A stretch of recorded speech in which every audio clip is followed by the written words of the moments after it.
Bonjour et bienvenue à la radio santé de la journée.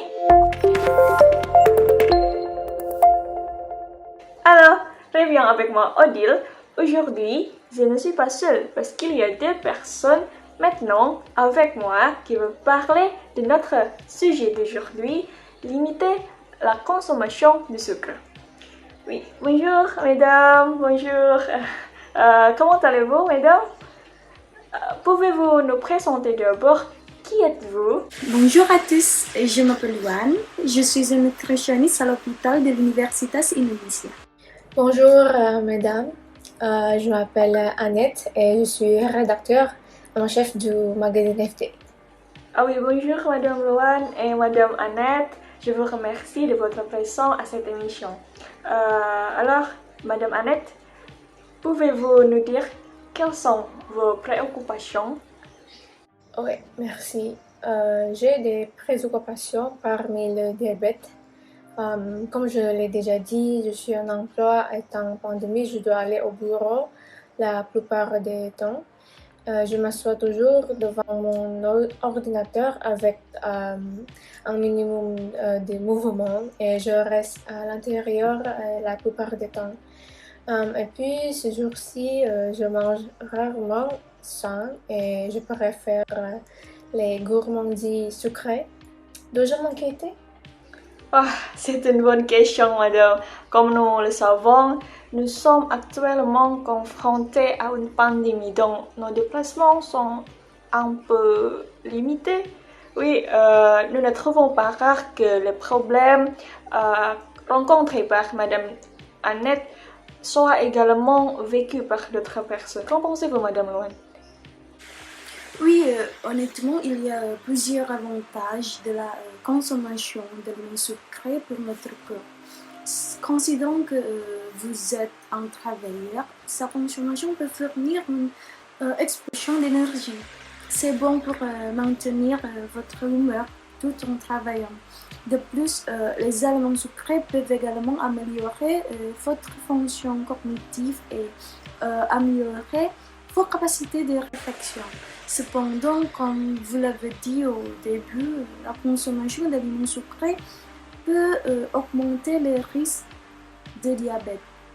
C'est ok si vous voulez toujours consommer des aliments sucrés, mais je pense que ce sera bien si vous l'équilibrez avec des aliments nutritifs et faites de l'exercice régulièrement. Alors, puisque vous avez mentionné les aliments nutritifs et de l'exercice, avez-vous déjà des recommandations spéciales pour le régime ou combien de sucre devrais-je réduire et des exercices simples? Parce que je pense surtout à l'intérieur. Oui, je partage la même question avec Madame Annette à cause de notre travail qui prend plus de notre temps.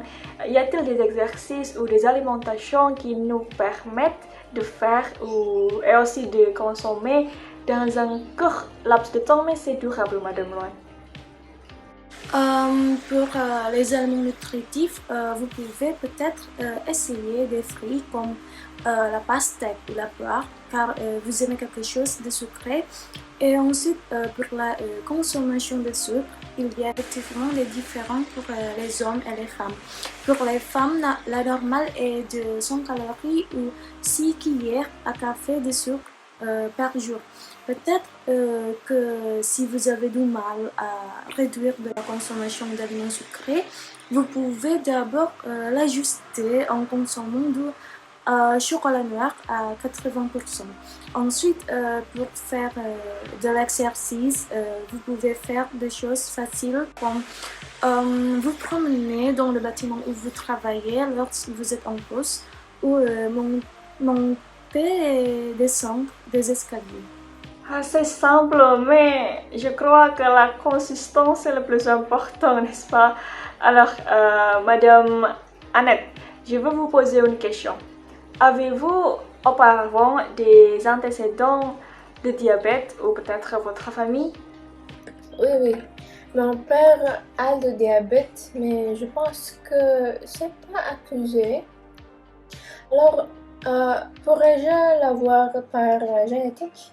Je doute que ce soit une possibilité pour vous d'obtenir le diabète, mais puisqu'il n'est pas posé, je crois que vous avez encore une chance de l'empêcher.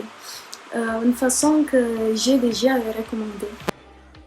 Je trouve intéressant puisque le diabète devient une des maladies dont souffrent souvent les adultes de 20 ans à 30 ans, donc on peut dire qu'ils sont encore très jeunes. Oui. Oui, c'est vrai.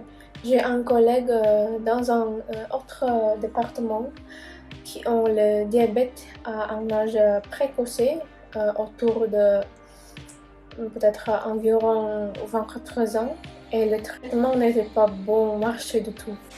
En tant que nutritionniste moi-même, j'essaie de développer un programme diététique ou un menu d'aliments sains qui soit conforme à la nutrition quotidienne et qui soit facilement préparé à la maison.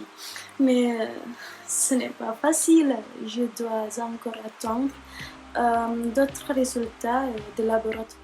Ouais, merci pour les informations vérifiées que j'ai obtenues directement de la nutritionniste, et je voudrais commencer aujourd'hui à être en meilleure santé.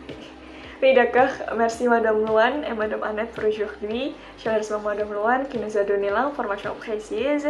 Le sujet est très intéressant. Alors, pour finir, selon l'explication de Madame Luan, en fait, ce n'est pas difficile d'être en bonne santé en prenant soin de votre alimentation quotidienne, surtout la limitation du sucre, et en faisant de l'exercice facile. Mais n'oubliez pas, la consistance, c'est le plus important. D'accord, je pense qu'on peut finir pour aujourd'hui.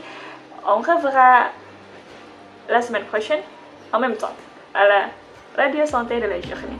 À bientôt!